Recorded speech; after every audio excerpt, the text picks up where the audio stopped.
Okay, now here is the controversial part. Complexity, and I'm referring to complexity metrics. There are a number of different complexity metrics that have been proposed. And so for example, there's a famous complexity metric called McCabe's cyclomatic complexity. So examples of complexity metrics are lines of code, that is the complexity metric, and McCabe's cyclomatic complexity.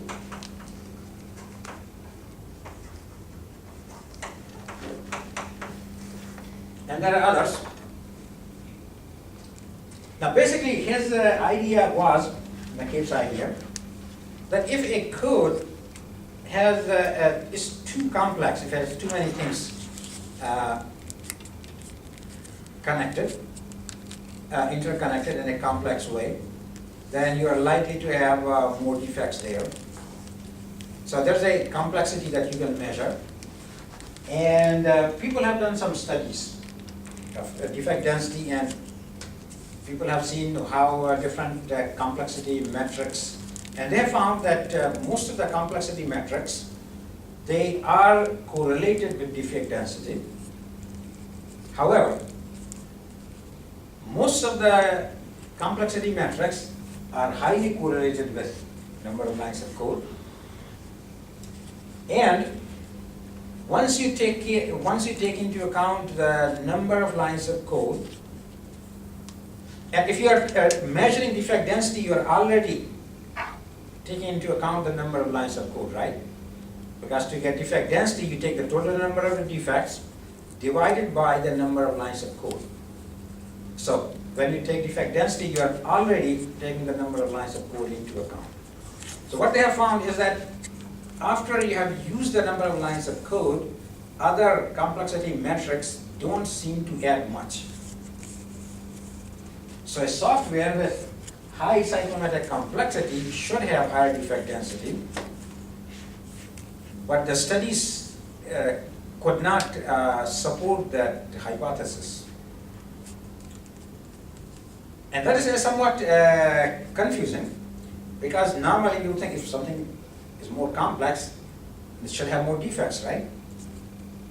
So the explanations given are that if you know that some piece of code is complex, you are more careful, and hence you have fewer number of defects. Or in a team, you know, who are sharp programmers, and so if you have any really complex piece of code, you kind of give that to the sharper programmers.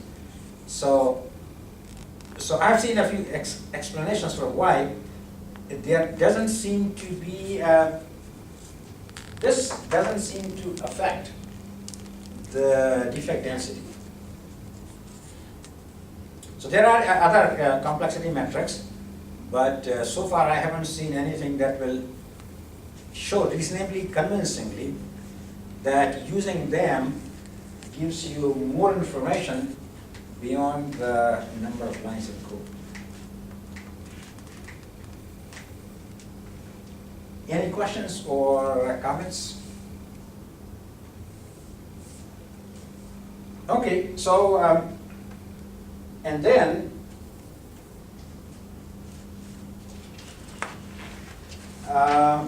there's another structure factor, which is module size. Now this is something that we have looked at. Okay, is it better to have small modules, or is it better to have large modules? What do you think? Okay, how many of you say having large modules in a program is better? Okay, how many say small is better? Okay, I see a unanimous vote from all three that small is better. Well, what would you say if I will tell you something contrary to? It should be not too small, because if it's really too small, then the communication between the modules will make it really complex, like the whole overall system. Yeah, that is true. So when people did some studies, and people found that it turned out that in the beginning, some of the researchers, they examined some blocks, and some of the blocks, some of the code examined by some researchers. So some researchers found that, well, we have examined some, so here is a block module size, and here we have defect density.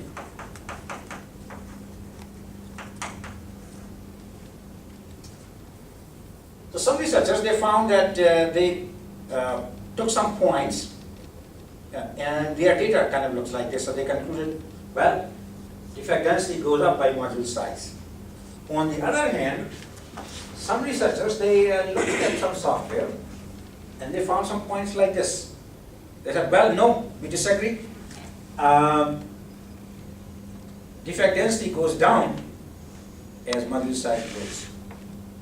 And then some researchers had some data which kind of covered a wider range, and they said that, well, what we see is this. So for very small, okay, so let me make it more typical of how I think it usually looks like. So I believe that it typically looks like this. So there is some optimal module size.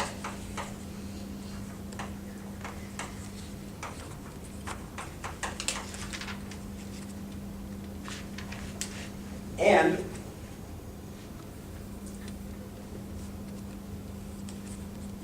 so if your modules are too small, so basically you have two kinds of defects. So you have some defects which are inside the modules, and then you have some defects that are associated with how the modules talk to each other, how the modules interact. So if you have a large number of small modules, then you have a large number of defects that are related to how the modules interact with themselves, because there are a larger number of modules. So at very small, if you have a large number of small modules, defect density goes up and goes down, and after that it goes up, although not very dramatically. It does go up by a slow rate. And actually, here, we think that it is sort of flat here.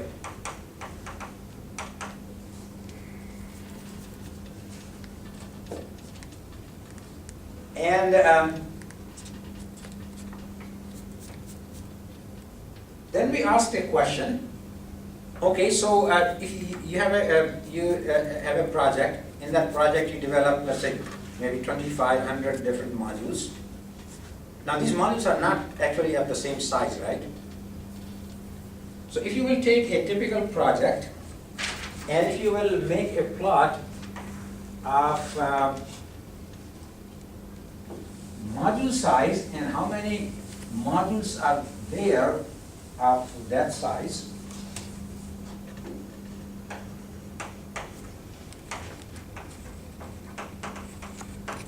and number of modules.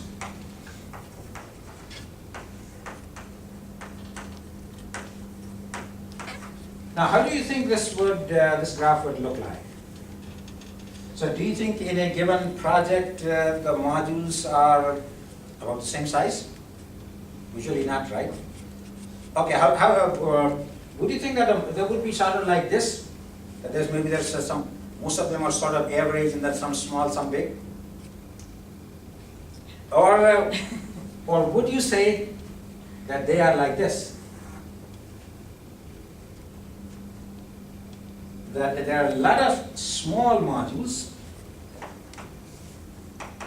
and a few large modules. So when we were doing this work, we thought we have to take a look, because we cannot answer the question accurately unless we know how really the module sizes are typically distributed. So we looked at some data, So we looked at some projects, and to our surprise, we found that this is the typical distribution. So we looked at sizes for a couple of projects, and we looked at some of the public domain software, and we were surprised that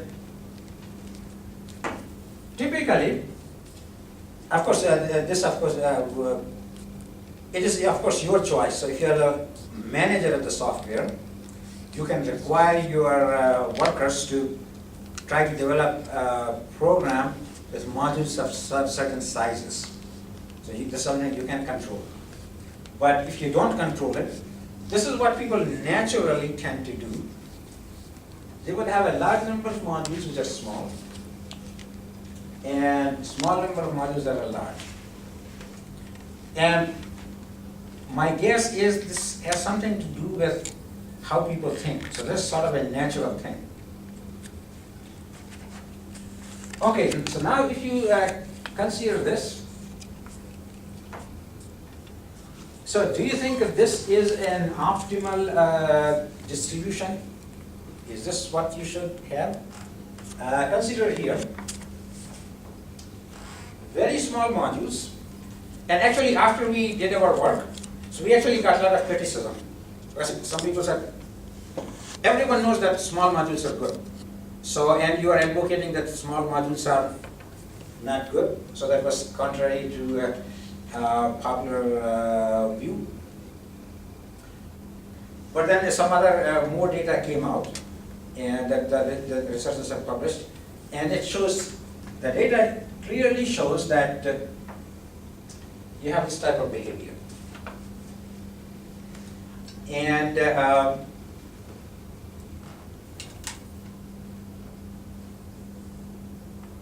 notice here, typically, the way people develop their programs, large amount of code actually uses very small blocks, which is bad from the point of view of defect density. So if you wanted to optimize your code size for defect density, you should, best way would be to have your, let's suppose this is the optimal size. So ideal thing would be to have your modules of sizes around the optimal module size. So I have a question, like the defect density in the first graph, is that the number of defects in the overall system or per module? Like if we have small modules, then the defect density is high in each module, or in the system, it's in the overall system, right? Yeah, that's for an overall system. Okay, yeah. So if you will take an overall system, which has, let's say, a couple of hundred modules, Okay, and if you will plot the defect density for those modules, it is going to look like this.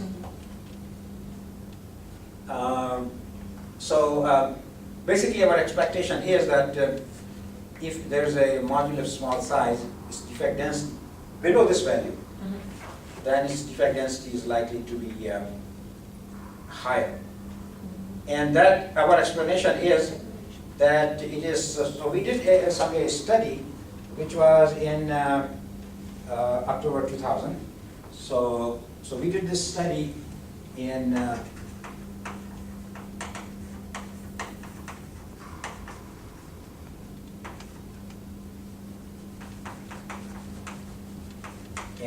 Italy. I'm going to put the slides on the slides, give you the reference. Incidentally, yesterday I have added the links to URLs giving the slides in our discussion, in RAMCT discussion. Not for this part of the course, but I will do that soon. So,